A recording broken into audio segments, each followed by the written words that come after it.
Alright, in this video I'm going to showcase the gameplay thought process behind Mission 20, which is a level that I designed for brain agents. So starting off here, we have a pretty typical beginning for a brain agents level. However, once we get through these gates, we can see the main segment of the level is quite different from most other brain agents levels, in that it appears to take place outdoors. So the scenario here is that this is a sci-fi game, and this level takes place in an artificial greenhouse, which allows it to have a unique environment compared to most other Brain Agents levels. So as soon as we enter the main segment of the level here, we can see there's all sorts of collectibles which are rotating and drawing the player's eyes towards them, as well as unique geometry all around, which drives the player to explore. However, I'm also introducing this new gameplay element in this level, which we're going to see in a minute, and I'm actually using the principle of isolation here to ease the player into understanding this element. So there's only one way forward, which is to press this button, this little affordance on the button, and we can see that's what happens when you press a button. We have this rotating platform mechanic. The player is receiving a phone call from an NPC. The NPC says, "Oh, you're in the biosphere. Your goal is to complete the bridge all the way to the other side. We laid stones on the ground to help us find our way around in there, so start by following them." So that conversation serves as a bit of world building for the player and building up the player's rapport with that character, but it's also guiding the player towards what they need to be doing in this level. So we can start by following the stones here, and we come down to this segment, and so this area here was originally supposed to be more of a puzzle, that it was harder to know where to go in the beginning here, but it was just too confusing for players, so I added stones leading all the way down here to help guide the player. Coming down here, we also have this interaction, which is something in the Brain Agents game. There's these little mini games, so this will be a hacking mini game. This is a little bit temporarily some strange. You saw there was some strange UI there, but so this is a little puzzle. You just have to place these little arrow cards. The player's been doing this throughout the game at this point, so I'm not introducing anything new here. However, I am giving them a unique reward, which is only being used in this level, and so that's a bit of moment-to-moment gameplay. You wouldn't expect that from an educational platformer game, but there is moment-to-moment gameplay here, and so we're rewarding the player. So that little dance was a feature requested by players, so that plays whenever they get a collectible. Coming up here, we have the stones leading the player once again, subconsciously as well as consciously leading them towards this area. Press the button, it turns off a few things, and the camera angle helps to ensure that the player knows where they're going.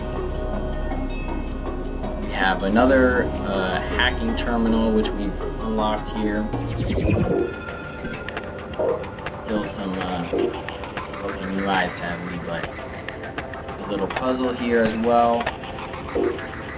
That quickly, the puzzle also gives the player some hints about what this hacking terminal is actually going to do in the world. So we can see it rotated that platform there. Coming back up, that means we can advance forward, and this is where we get to the second half of the level. So we're rewarding the player for completing the first half, which is a bit simpler and more straightforward, by letting them into the second half, which is quite a bit more complex. So we'll continue on here.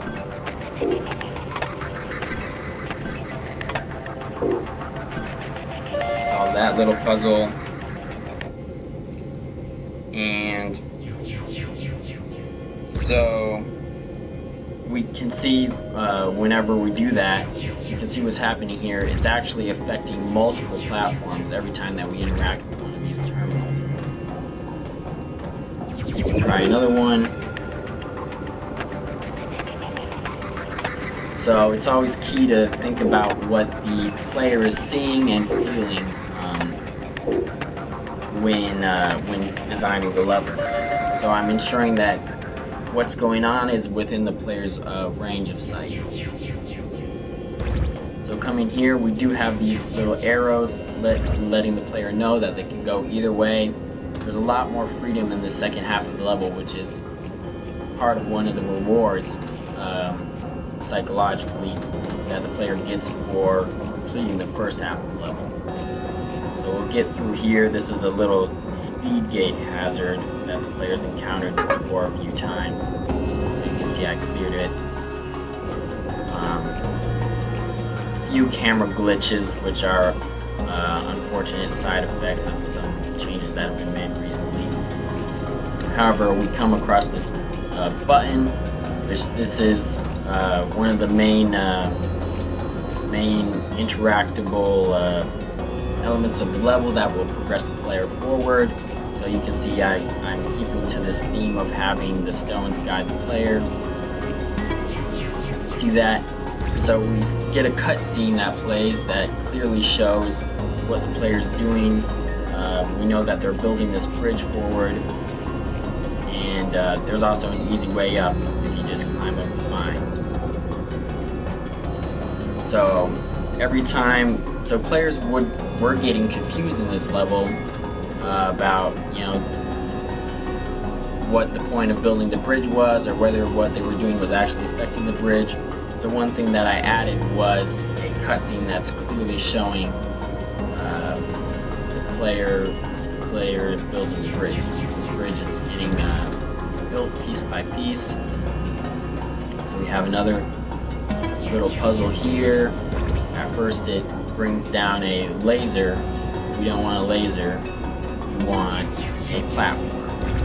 So that's another interaction. And on each side of the bridge, there's multiple ways to get back up to the main bridge. So we'll check out this side. There's a few paths that you can go on this side as well. Let's see what happens over here. Looks like there's something going on over here. I'll try that again. Testing the player's skills is always important as well. So we can see we have a little laser fence that is blocking the player's ability to access this button. So we can try the other way.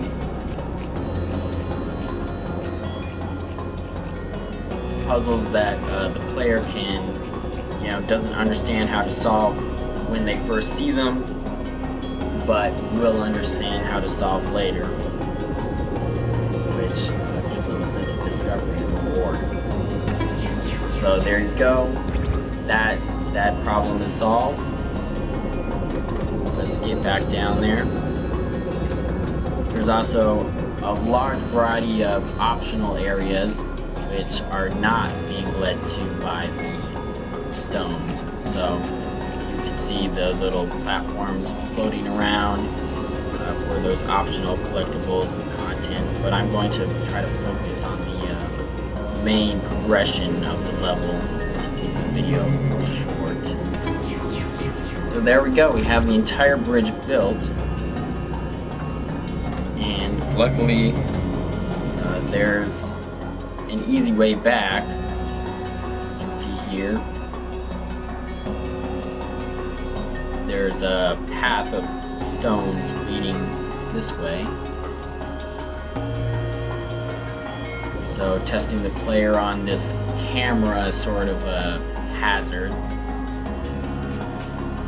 which has been in previous levels, quite a few previous levels at this point. And this is a level that's in the later half of the game. So here we have these three stones which act as a signifier where the camera is actually going to stop, and the player will be in the safe zone.